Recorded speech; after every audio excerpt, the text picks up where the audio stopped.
Lesson yetu ya siku ya leo, before lesson, watoto wametuambia ya kwamba kulikuwa na kijana mmoja aliyeenda kwa mzazi wake akaomba nini?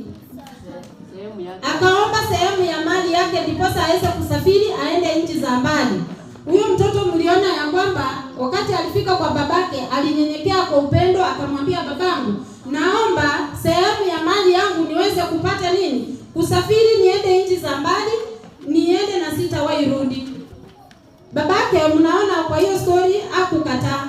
Aliweza kumpa sehemu ya mali yake, kwa maana walikuwa watoto vijana wawili. Huyo mkubwa akasema, babangu, mimi nitakaa hapa pamoja nawe. Na tuliona ya kwamba wamekaa na babake kwa maisha yake yote. Huyo mwana mpotevu wakati alipewa nusu ya sehemu ya mali yake, alienda nje. Akakunywa pombe pale vile mmeona, akalewa pamoja na marafiki, kwa sababu kwa ile hoteli walikuwa wanaenda hakuna mwenye aliomba chips pale. Simulisikia wote walikuwa wanaomba wine. Wote wakaomba wine, wakalewa, pesa ikaisha, mali yake yote ikaisha, akabaki maskini hoe hai. Tukapata ya kwamba huyu mtoto akasumbuka akili, akauliza, na nyumbani kwetu babangu ni tajiri. Pale nyumbani kwetu kuna hata wafanyikazi wako pale wanakula chakula mzuri, lakini mimi hapa nateseka. Nitafanya nini? Akawaza moyoni mwake. Siku baada nyingine anawaza. Akauliza, sasa nitafanya nini? Akafikiria, hapana. Nyumbani ni nyumbani, hata kuwe nini? Halo?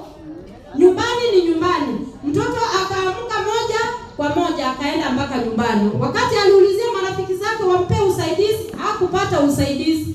Lakini hao marafiki wenye alikuwa anaenda kuuliza usaidizi kwao, wote walikula pesa yake na hakuna hata mwenye alimsaidia. Wakati alienda akapatana na mama mmoja, akamwambia, unaweza nipea kibarua ya kufanya kazi? Alipewa kazi ya kulisha nguruwe. Na hapo ndipo tuliona ya kwamba mtoto aliteseka, akateseka mpaka alikuwa anakula pamoja na nguruwe. Akawaza akarudi nyumbani. Babake kumuona mbali, babake jua alikuwa naye na mawazo mingi, anasimama kando ya barabara hivi kwa nyumba yake, anatazama, mtoto wangu atatokea wapi? Akitazama hivi, siku moja mtoto akatokea, amechakaa, amekanyanga chini, ajielewi. Lakini baba kwa sababu ya upendo alimkimbililia mtoto wake, akamhagi kwa furaha, akamkaribisha wapi? Nyumbani. Na akaweza kufanya, wale watumishi walikuwa pale, akawaagiza, nataka mkate nyama kubwa. Ile nyama nono tulipata ni kalfu ama nini? Kalfu aliyemnono sana akamchinjia, ndiposa akaweza kukula pamoja na sherehe. Lakini yule mtoto aliyekuwa mkubwa mwenye hakutoka nje, alikuwa anaishi na baba yake, ndiye alikuwa anamuonekania kwa kila jambo. Huyu mtoto akamuuliza, babangu, mimi tumeishi nawe kwa muda wa miaka mirefu, hujawahi nichinjia hata kuku peke yake, hujawahi nifanyia sherehe yoyote.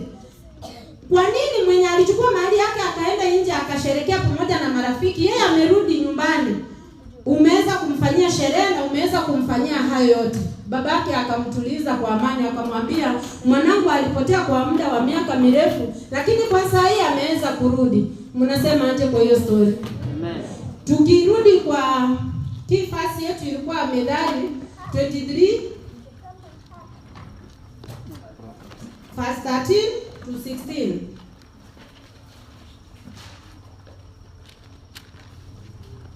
Msomaji. Proverbs chapter 23 verse 13 to 16. Inasema hivi, usimnyime mtoto wako mapigo, maana ukimpiga kwa fimbo hata kufa. Utampiga kwa fimbo na kumuokoa nafsi yake na kuzimu. Amen. Usimnyime, hiyo Biblia inatuambia kwa sababu ya kutuambia, kwa hiyo Biblia inatuambia hivi, usimnyime mtoto wako nini? Mapigo. Unajua siku hizi tunaangalia tu kwa mitandao, watoto wanaadhiriwa sana. Watoto wetu wadogo wako na stress mingi sana. Ni kwa ajili ya wewe mzazi hujamlinda mtoto wako, hujamuelekeza vizuri, hujampa mwelekeo. Biblia inasema ya kwamba ukiona mtoto wako kinyume na mapenzi yako, unafaa kuchukua kiboko na umrekebishe kwa ajili ya upendo. Si eti wewe mzazi uinue fimbo uanze kuchapa mtoto hata kwa kichwa, mahali popote tu ndio mtoto apate kufanya nini? Eti nikusikia, lakini hakuna kusikiza. Biblia imetuambia kwamba ukimrekebisha mtoto wako mdogo kwa njia ya upendo, atakuwa mtoto mwenye hekima. Tunapoangalia hii duniani, imekuwa dunia ya maovu, na kila siku unapata ni watoto ndio wako na changamoto sana. Hata kwa mitandao pale unapata mtu amechifungua mtoto wake vizuri, lakini mambo ya kidunia imekaa ndani yake. Anachukua picha, anaposti mtoto kwa mtandao, mtoto mdogo mwenye ana hatia na mtu. Tunafanya nini? Sisi kama Wakristo turekebisheni watoto wetu, sababu hao watoto ndio viongozi wa kesho. Tuwapeleke kwa njia inayofaa, tusiwapeleke kwa njia yenye haifai katika maisha ya Mungu. Na sisi kama watoto wadogo tuwapendeni wazazi wetu, tufanye kulingana na mzazi wetu vile anatuelekeza. Tunapata ya kwamba mnaona hata hivi last week kuna mtoto wa miezi 9 aliweza kurepiwa na babake miezi 9. Nani aliona hiyo kitu? Ilikuwa kwa news, ilikuwa kwa mtandao, kwa magazeti, kila mahali. Imagine watoto wadogo, kwa nini tunawaharibia starehe za maisha ya kesho? Unafanyia mtoto unyama. Mtoto ni mdogo, ajui chenye anafaa kufanya, ajui dhambi ni kusema nini. Badala ya wewe mzazi umlea huyu mtoto, umepewa na Mungu kwa njia inayofaa, unamtendea mambo kulingana na kinyume ya Mungu. Nani aliona hiyo picha ikitembea kila mahali? Ni hapa tu Kakamega. Ilikuwa last week. Sisi kama wazazi tumeambiwa ya kwamba mtoto wako akikosea, tunapata huyu mtoto wa miezi 9, yeye ajui hata dhambi ni nini, ajui hata ako wapi, duniani ni wapi, lakini tunamuweka kwa majaribu. Wacha tulea hao watoto wetu wenye tumepewa na Mungu, kwa maana watoto wadogo ufalme wa mbingu ni wa nani? Ni wao. Acheni watoto wadogo waje kwangu, usiwazuie, ufalme wa mbinguni wao. Maneno hayo aliyasema Bwana, watoto wadogo ni rafiki zake Yesu. Si mnasikia hata watoto wenyewe vile wanaimba smart. Tuacheni hao watoto wadogo wafanye nini? Wache kwangu, kwa maana Mungu mwenyewe alisema wacheni watoto wadogo wote waje kwangu, kwa maana ufalme wa mbingu ni wa nani? Ni wao. Tufungue pamoja nami kitabu ya hiyo Methali 29 verse 15.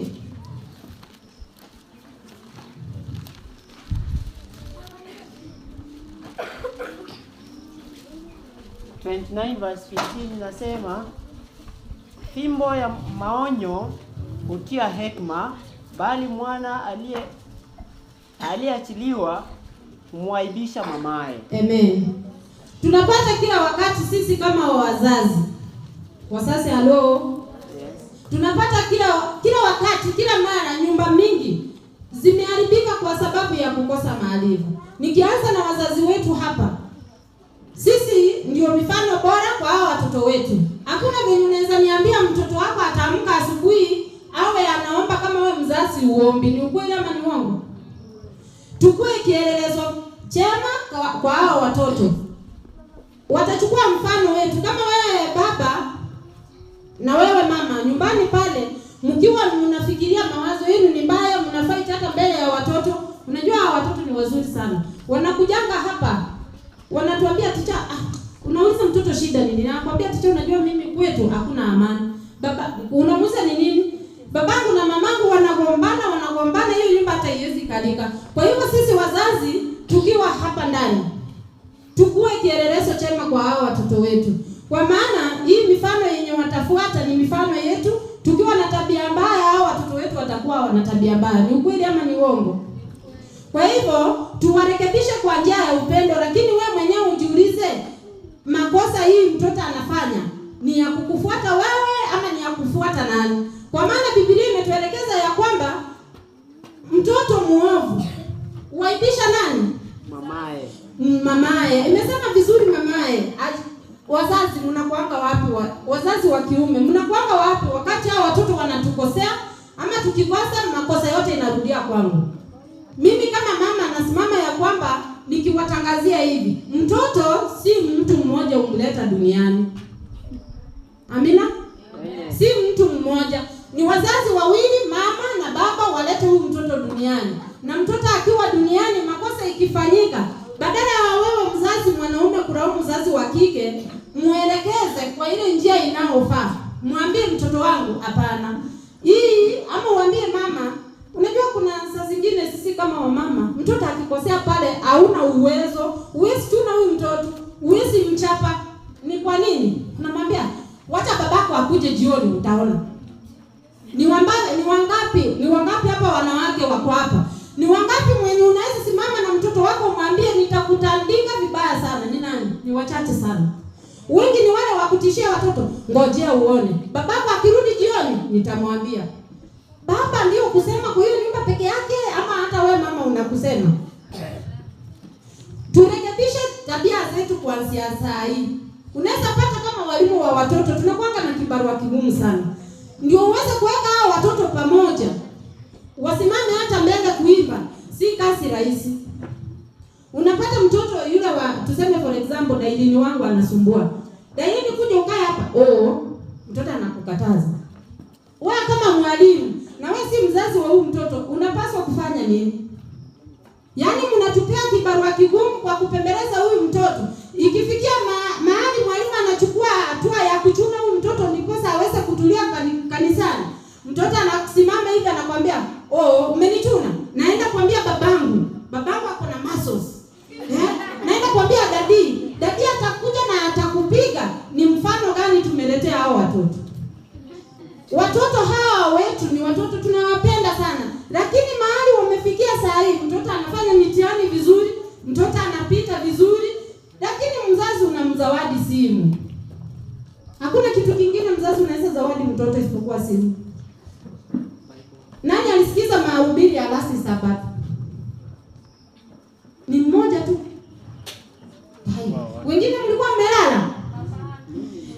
Tulielezewa ya kwamba simu zimepoteza watoto wetu. Nani ako pamoja na mimi? Simu zimepoteza watoto wetu. Hata tunawaachilia nikiwa victim. Watoto wangu wako na simu, wasichana wangu pale wako na simu. Tunaachilia watoto na simu kutoka nyumbani wanafika kanisani. Mtoto anakaa chini, ticha anajaribu kumwita, Dailini kuja. Mtoto anawatch cartoon ndani ya kanisa. Ni mfano gani hiyo tuko nayo? Huyu mtoto hii tabia yako nayo ni kama ya mamake ama ni kama ya babake? Na wewe mzazi mwanaume ndio umechukua hatua ya kumzawadi huyu mtoto simu. Tuko pamoja? Sasa hapa ni tabia ya hao watoto kukuwa na simu kanisani ilitoka wapi? Hiyo ni njia moja ya ushetani. Watoto wako kanisani, hata si katuni zote zinakuanga na ukatuni tu. Zingine zinawafunza hao watoto tabia mbaya.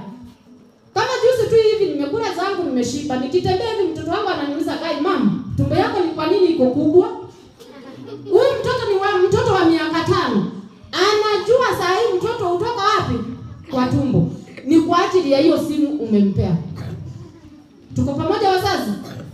Wacha tuchukue example mzuri kutoka sisi wazazi kwa watoto wetu. Hao watoto wadogo, kuna vitabu, kuna manguo, kuna nini. Mtoto akifanya vizuri pale shuleni, wacha tuwazawadi ile kitu yenye, yaani hata akijigamba nao pale nje, ajigambe hata wengine wakuwe na hiyo kiwaru. Mnajua kiwaru? Yes.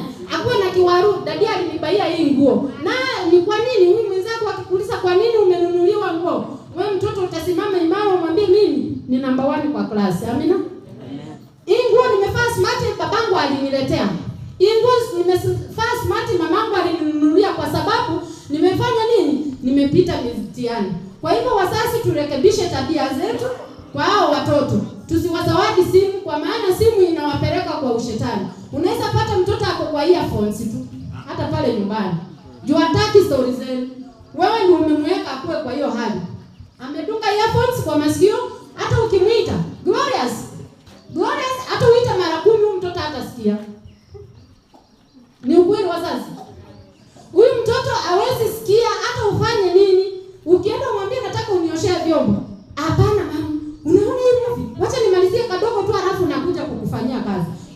ziko nyumbani mwetu. Si ni kwa ajili yao watoto wanapenda. Hakuna siku mtoto ataamka aende kwa duka kwambia dadi ninunulie hii simu. Hapana.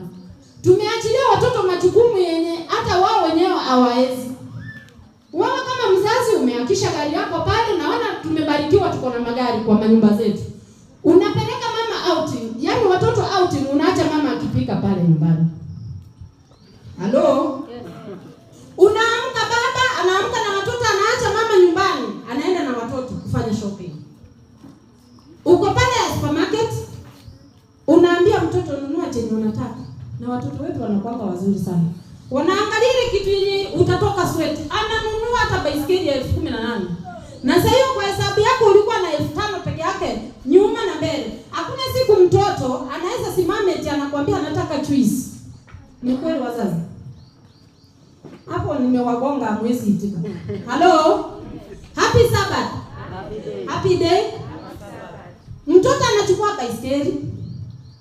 Hakuna siku mtoto anaweza textbook ama achukue kitabu ya masomo pale.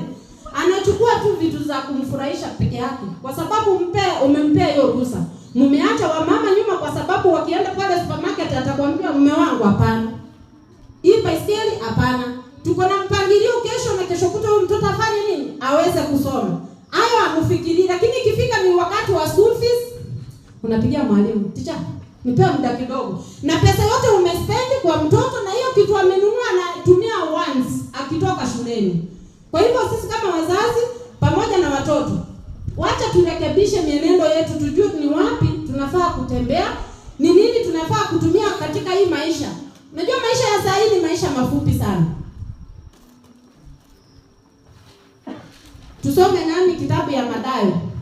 Matthew 19:14.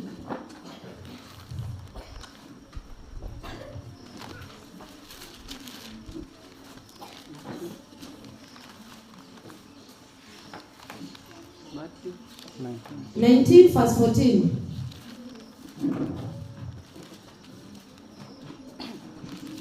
Kitabu ni Mathayo 19 aya yake ya 14 nasema, walakini Yesu akasema, waacheni watoto wadogo waje kwangu, wala msiwazuie, kwa maana msiwazuie, kwa maana walio mfano wa hao ufalme wa mbinguni ni wao. Amen. Acheni watoto waje kwangu, ni Yesu mwenyewe anasema. Acheni watoto wadogo waje kwangu. Usiwazuie ufalme wa mbinguni wao. Maneno hayo aliyasema Bwana, watoto wadogo ni rafiki zake. Yesu mwenyewe akasema acheni watoto wote waje kwangu, kwa maana ufalme wa mbingu ni wao. Tukitenda mabaya kama wazazi, hao watoto tutawapea wakati wa kusoma hata Biblia saa ngapi? Ni mtoto mgani mzazi asimame tu akisema ya kwamba mimi mtoto wangu alipita vizuri akakuwa na grade yenye hata sikuwahi tarajia nikamnunulia Biblia? Nani? Hakuna. Si nimewaambia sisi wote tunaangalia simu, mabaiskeli zenye tunaweka kwa yaani ni kama maridadi. Ukimnunulia huyu mtoto Biblia akuje nao church, hata naonanga walimu wa watoto wanahangaika. Unapata mtoto hata hana Biblia.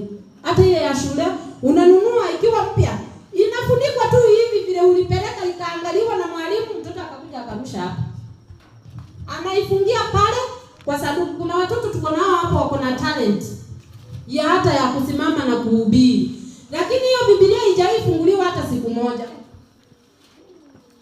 Ni njia gani tunaweza achilia hao watoto wetu wadogo wenye tumezaa?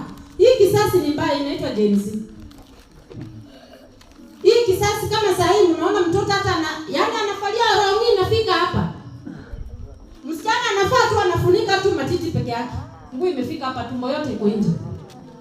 Mtoto unapata mtoto wako Mkristo, umedunga kitofu. Hiyo ni njia ya kumpeleka mbinguni. Umedunga huyu mtoto masikio. Yaani tunafanya vituko zenye hata Mungu mwenyewe anaangalia wale ni wale watoto wangu kweli? Hapana. Hao watoto wenye walikuwa wakuje kwangu, maana ufalme wa mbingu ni wao, tumewaharibu sisi wenyewe. Sisi wazazi tumeharibu hao watoto. watoto. Unapata mtoto vizuri, tuko kanisani, yeye ako na nilikata, anakata makucha yake. Ako na cutex pale, anapaka makucha yake aonekane vizuri. Nani alikwambia ukifanya hiyo yote utarembeka? Halo? Hiyo yote ni njia ya ushetani. Umepaka rangi ya green hapo. Wewe kama mtoto mdogo, ama tuseme mzazi wa kike, amejipodoa mpaka amepitisha kiwango. Yaani ukimuona unashindwa, huyu ni yule Mungu aliumba ama ni nani? Na huyu mtoto akikuangalia kutoka mbali anasema, "Hai mama, unakaa aje?" Hata mtoto mwenyewe anashindwa kukwambia mama yake unakaa nyani. Yaani sisi wenyewe Wakristo, sisi ndio tumeharibika. Tukihubiriwa pale Riverview, mwenye tulikuwa na yeye mwalimu wa kutufunza vile tunafaa kulea hawa watoto, alituelekeza ya kwamba kuna safari ilikuwa ya wamama kama saa hivi tulienda Mombasa. Tukifika pale kwa hoteli, simu ikasahaulika nyuma. Washaenda wamefuka, walikuwa wanaenda nchi nyingine kuhubiri Injili. Wakati simu ilisahaulika, huyu mama ikawa inamkwaza sana, akaambia dereva, "Tunaweza rudi kwa maana simu yangu imepotea." Kwa wenye walikuwa pale, aliwajibu nini? Hapa hatuna Wakristo. Ina maana gani? Halo? Ina maana gani? Wakristo ndio wezi. Yaani wewe unaipa tu hata simu. Ujui simu iko na tracker. Inaweza kushika tu. Kama ni mimi nimechukua, niko hapa na ubiri, niko na simu ya wenyewe. Si nimepatikana? Ni example gani nimemuonyesha huyu mtoto ndiposa aweze kuwa mtoto mwaminifu? Mtoto mwenye Yesu peke yake alisema, "Acheni watoto wadogo waje kwangu." Ni nini? Kama mimi mwenyewe natenda dhambi. Halo? Acheni watoto wadogo wote waje kwangu, kwa maana ufalme wa mbingu ni wao. Mtoto mdogo kama huyu amelala tu, hata ajui kama ako kanisani, ako kitandani ama ako wapi. Yeye tu ako pale ametulia. Ajui chenye anafanya. Ako hapa pamoja na malaika. Lakini wewe unachukua mtoto, yaani unambodoa. Unasema, wakati mmoja nilikuwa na mtoto mgonjwa, wakati nilifika mahali alikuwa anatibiwa, alikuwa amerushiwa hizi vitu za macho. Mnasielewa wale wakisi wanatoka sehemu za kwetu. Nikaambiwa ile kitu yenye inaweza tibu huyu mtoto ni tumfunge nyororo kwa kiuno. Mimi mwenyewe nilikataa. Nikasema hapana. Huyu mtoto ni wa Mungu. Kama atapona atapona, na akikufa ni sawa, kwa maana Mungu amefanya nini? Amefanya kazi yake. Na huyo mtoto alipona mpaka saa hii ako first year. Mnasema aje? Kwa hivyo sisi tusirembeshe watoto kwa umaridadi tu. Kuna kitu unaweza fungia mtoto kwa mkono. Unapata mtoto ako na minyororo kwa mkono. Unamuuliza, anaambia, "Ai manzi, chill kidogo." Mtoto anamaanisha nini? Umemwachilia wewe kama mzazi, mtoto anatembea na vitu chingi. Anatembea, imagine, na anakuja kanisani, anapigia wengine makelele na hizo minyororo amefunga kwa mikono. Kama kuna mtoto ako hapa saa hii. Halo watoto. Hello children. Hello teacher. Mnaona vile mmeitika vizuri hivi? Msimamie mami, umwambie mami, kuanzia leo sitaki kibodosi. Kuanzia leo mama, sitaki nitende mabaya. Sisi kama watoto tukisimama pamoja, tutaona ufalme wa mbingu. Kwa maana ufalme wa mbinguni ni ya nani? Ni ya kina nani? Halo? Ni ya kina dadi na mami? Ufalme wa mbingu ni ya watoto. Lakini wazazi wetu pia tuangalie sana. Mtoto anatembea na grupu gani? Hii grupu wanatembea nayo ni ya kumpeleka mbinguni ama inampeleka kwa shetani? Tuangalie hawa watoto wetu, kwa maana sisi kama wazazi tumepewa hawa watoto tu. Sisi kazi yetu ni kuwafanya nini? Kuwalea. Wacha tulea watoto kwa njia inayofaa, tusiwaongeze vitu zaidi ya vile hazijatajwa kwa Biblia. Unaona kama urembo haifai. Unapata mtoto tu amevaa kanguo Kenya kaeleweki na anakuja kanisani na wewe mama unamwangalia tu. Wacha tukue mfano bora kwa nani? Kwa Mungu. Kitabu yangu Ephesians chapter 4 verse 32. Waefeso.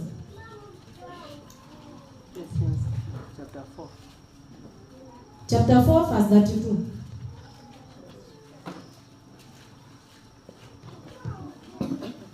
Waefeso 4:32 inasema, na tena iweni wafadhili ninyi kwa ninyi, wenye huruma, mkasameane kama na Mungu katika Kristo alivyowasamehe ninyi. Amen. Kuna wengine hapa tuko kanisani, wapendwa wa Kristo. Halo. Yes. Unaona mtoto wa mtu ama unaona jirani yako pale matendo yake si mazuri, ama amekukosea wewe Mkristo, majibu yenye inakutoka kwa kinywa si majibu inaandamana na kulingana na Biblia vile inatuambia. Unapata jirani yako amekukosea pale, wewe ndio namba 1. Wewe unijui. Kuna kisa tulipewa ni kama ilikuwa mfano, lakini ilikuwa story ya ukweli.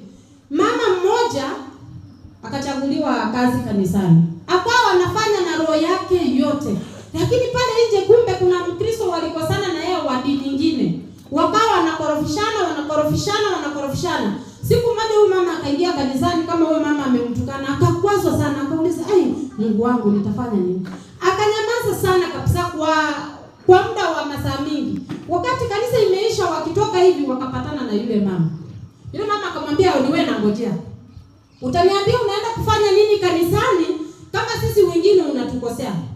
Huyu mama akamjibu kwa upole, akamwambia, "Kama si huyu Yesu nimemfaa siku ya leo, ningekiona. Ni Yesu mgani amefaa? Isipokuwa isingekuwa ni siku ya Saturday, angefanya nini? Angelimraroa. Hata tuelewi. Maybe angemalizia moja. Lakini kuna wazimu alikuwa naye ameteseka na wazimu wake kwa muda mrefu. Amekaa pale nje. Akasikiza hao mama, story yao ni mrefu. Nisinga alikuwa ni huyu Yesu nimefaa, tungeonana na wewe. Yule akaendelea kumtusi akakasirika. Wakristo tunakuanga na hasira. Akakasirika, akafua lile koti lake akatupa chini, na wazimu kuona ametupa Yesu chini akang'ara naye.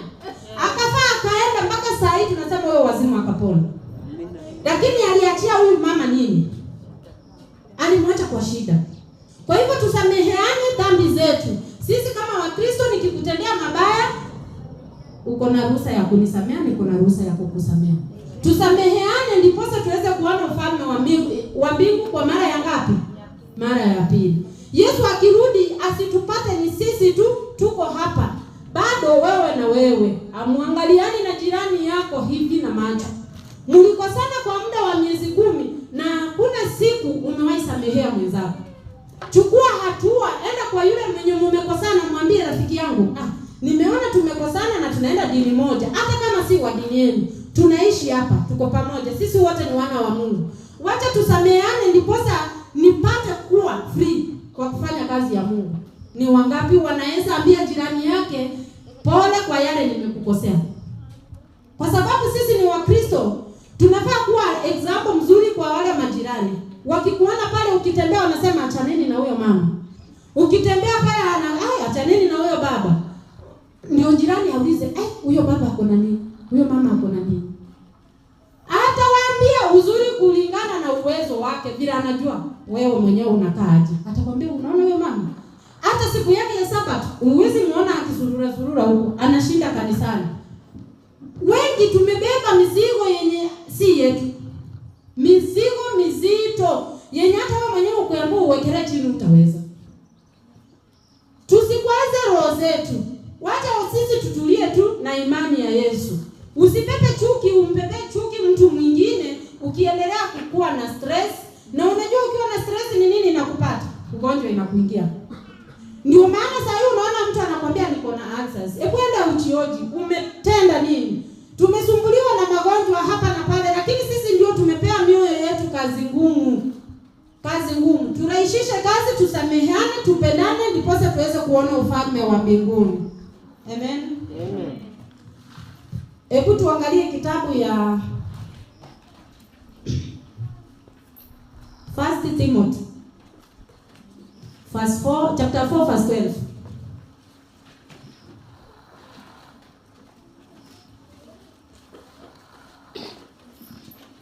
Timotheo wa kwanza 4 fungu lake la 14. 12. Inasema hivi: mtu awaye yote asiudharau ujana wako, bali uwe kielelezo kwao waaminio katika usemi na mwenendo na katika upendo na imani na usafi. Amen. Vijana Halo. Hello. Vijana mko ndani. Yaani mtu asikudharau na ujana wako. Sisi vijana tuko wadogo sana, ndio tunaelekea hata hatujaoa. Ukiitwa kijana wewe ni mtoto mdogo sana. Wewe bado ni mtoto wa mama, hujajisimamia. Hata ukijisimamia bado wewe ni mtoto wa mami. Ni ukweli ama ni uongo? Mtu asije akakudharau, akukejeli na ujana wako. Lakini swali ni hili. Anaweza kukukejeli ukiwa ndani ya kanisa? Halo? Hapana. Matendo yetu yawe safi. Vitendo vyetu viwe vinamtukuza nani? Mungu. Yaani tusiachwe nje kama sisi vijana, kwa maana hata wewe ukiwa hivi bado wewe ni mtoto wa mami. Kuna siku nimepokea simu kwa mzazi wangu nikachukua, "Halo mama." Mtoto wangu akacheka kanisa, "Kwani mami wewe kuna mtu mwingine unaita mama?" Nikamwambia, mimi ni mtoto wa mama." "Na mimi ni mtoto wa nani?" Mtoto anakuuliza hivi. Unakaa chini uelezee mtoto hii mami inatoka tokaje ama inakuja kujaje, ndipo uweze kuita mtu mwingine mami. Muelekeze kwa njia ya upendo. Youth wakiwa ndani ya kanisa, tuzidi kuwaombea kama sisi wazazi, kwa maana hii maisha yenye wanaishi kwa saa hii ni maisha magumu. Mitandao imeharibu watoto wetu. Unapata youth wengi wako pale kwa mitandao. Mtu anajiposti akiwa half naked. Mtoto anajiposti pale akiwa karibu nusu. Huyu mtoto anaonyesha nini pale kwa mtandao? Ako karibu uchi. Na ana dansi tu kabisa, ana dansi. Hapana.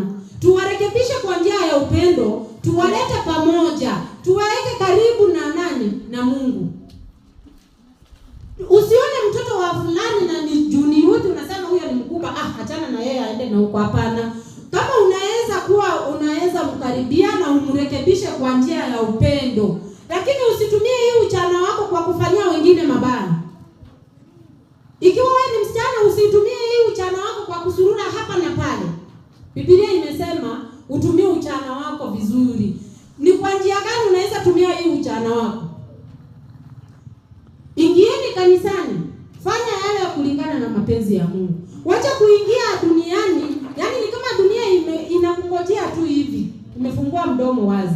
Ni kama vile unaweza rushwa kwa baharini na mamba ifanye nini? Ikuume.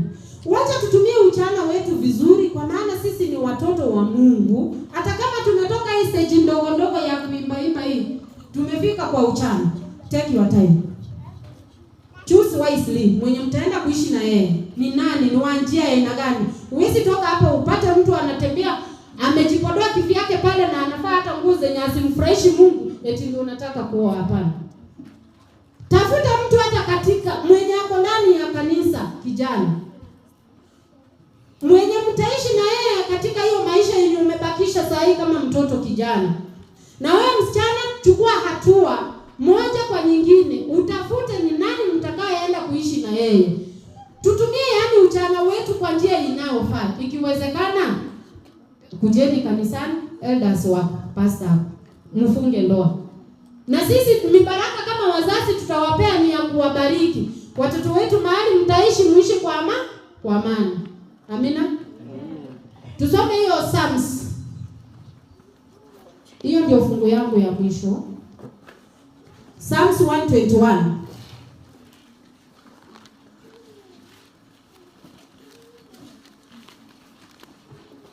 Verse 7 and 8. Zaburi 121 aya yake ya 7 nasema, Bwana atakulinda na mabaya yote, atakulinda nafsi yako. Bwana atakulinda utokapo na uingiapo, tangu sasa na hata milele. Amen. Yangu ni kwamba siku ya leo ni himizo tu ya kwamba ukitenda mema Bwana atafanya nini? Atakulinda. Wacha tuachie Mungu kazi yake, na sisi wanadamu tufanye kazi yetu kwa Mungu ikuwe rahisi. Tutubu dhambi zetu siku ya leo. Kama umekwazana na mtu, tukimaliza hapa uende kwake umuombe msamaha. Hata kama ni yeye alikukosea, omba msamaha. Bwana hatakuacha. Bwana atakushikilia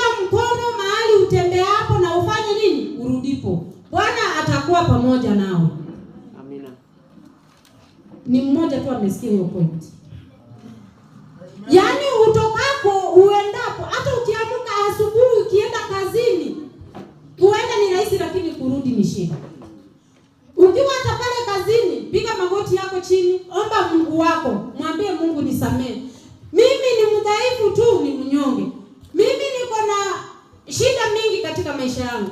Mimi ni mwenye dhambi. Nisamehe dhambi na makosa yangu. Yaani utembee pamoja na Yesu. Tembea na Mungu wako akiwa mkononi mwako. Tembea mahali popote, jua Mungu yupo. Amina.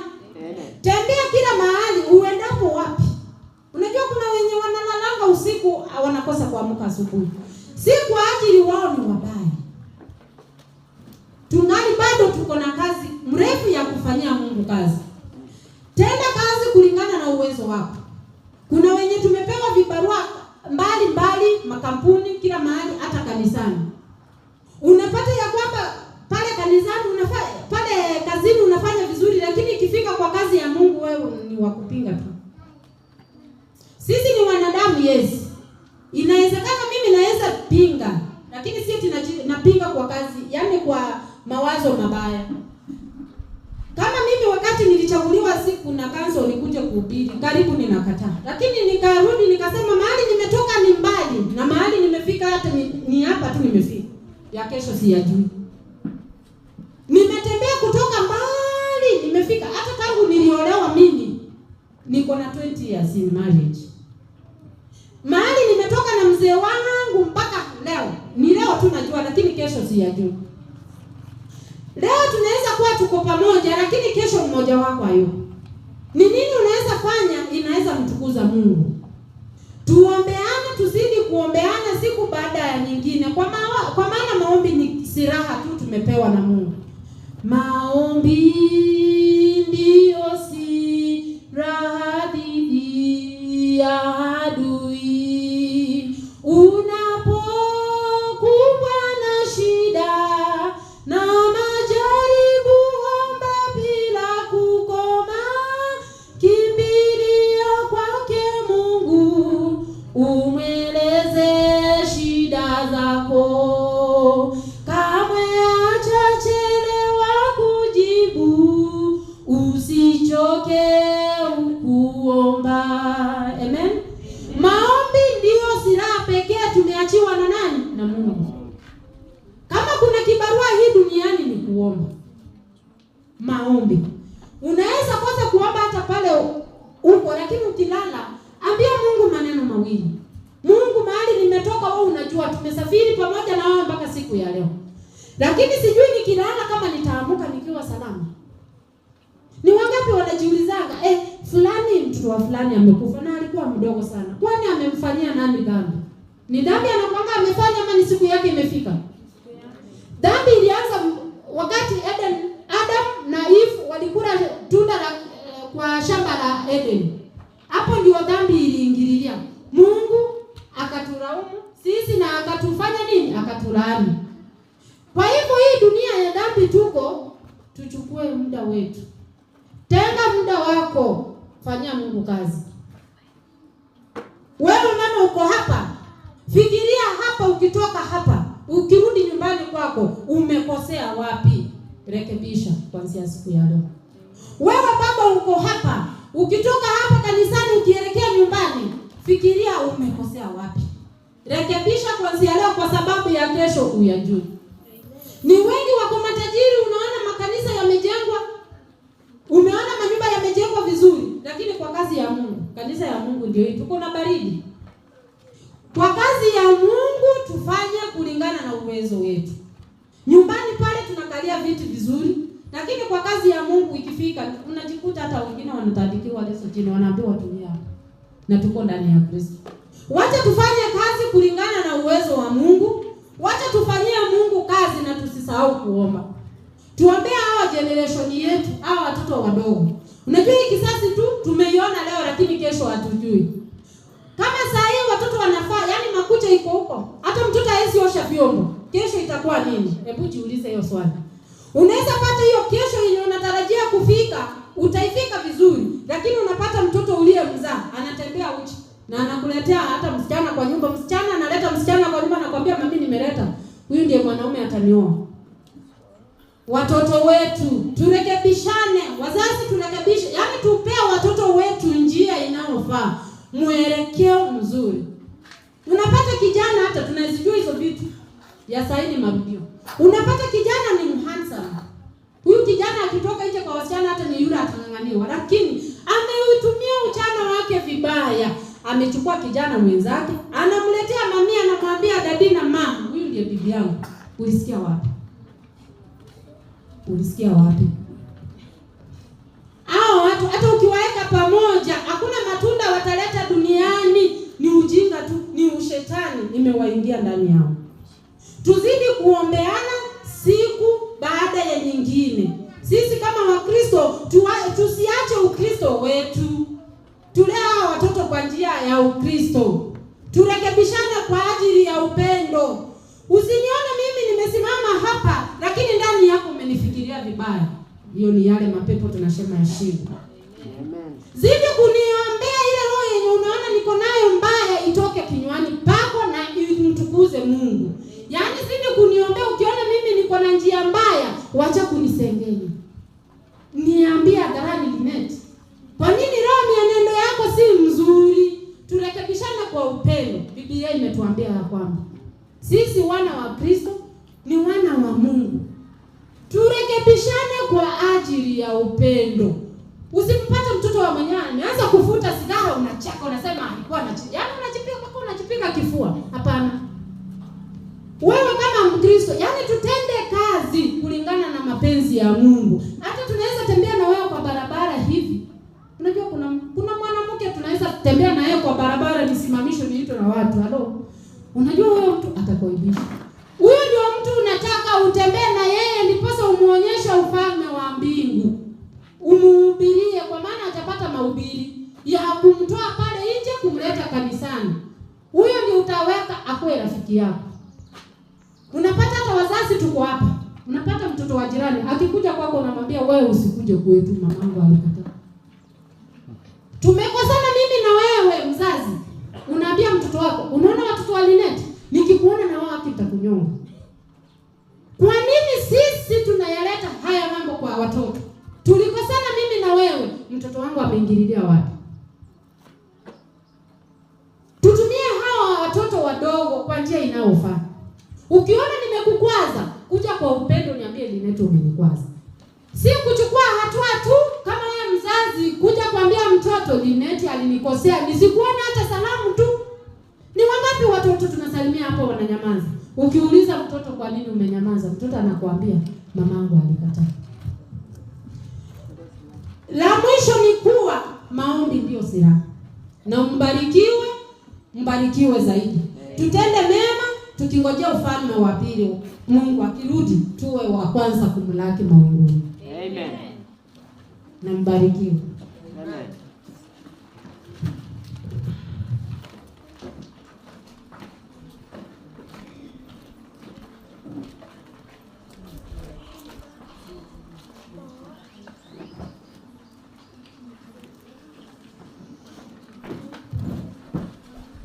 Tusimame sisi wote na wimbo wa SDA Hymn 579 tukiongozwa na Costa.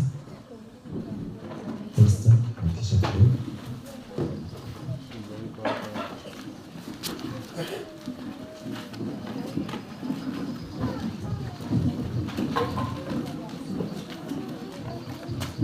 Tis love that makes us happy, tis love that smooths the way. Sing. Tis love that makes us happy, tis love that smooths the way. It helps us mind, it makes us kind to others every day.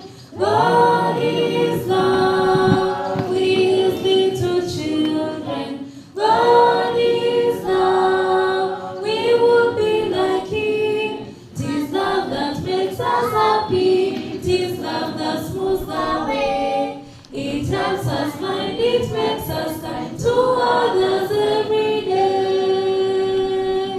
This world is full of sorrow, of sickness.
Dear Heavenly Father, once again we come before you this afternoon, Lord. We want to thank you, Lord, for the chance that you have given unto us, Lord, that we have shared your word through your servant, Lynette, Lord. Lord, where we have made mistake, we would like to request for forgiveness, Lord. Let the message help us, Lord, correct us, Lord, and Lord, let the message sink on us and our children, Lord. Let your will be done on us in each and every day, Lord. And as we are going now for other program of the day, I would like to request you for your guidance, for your blessings. For this is humble prayer. We pray and believe in the name of Jesus Christ. Amen.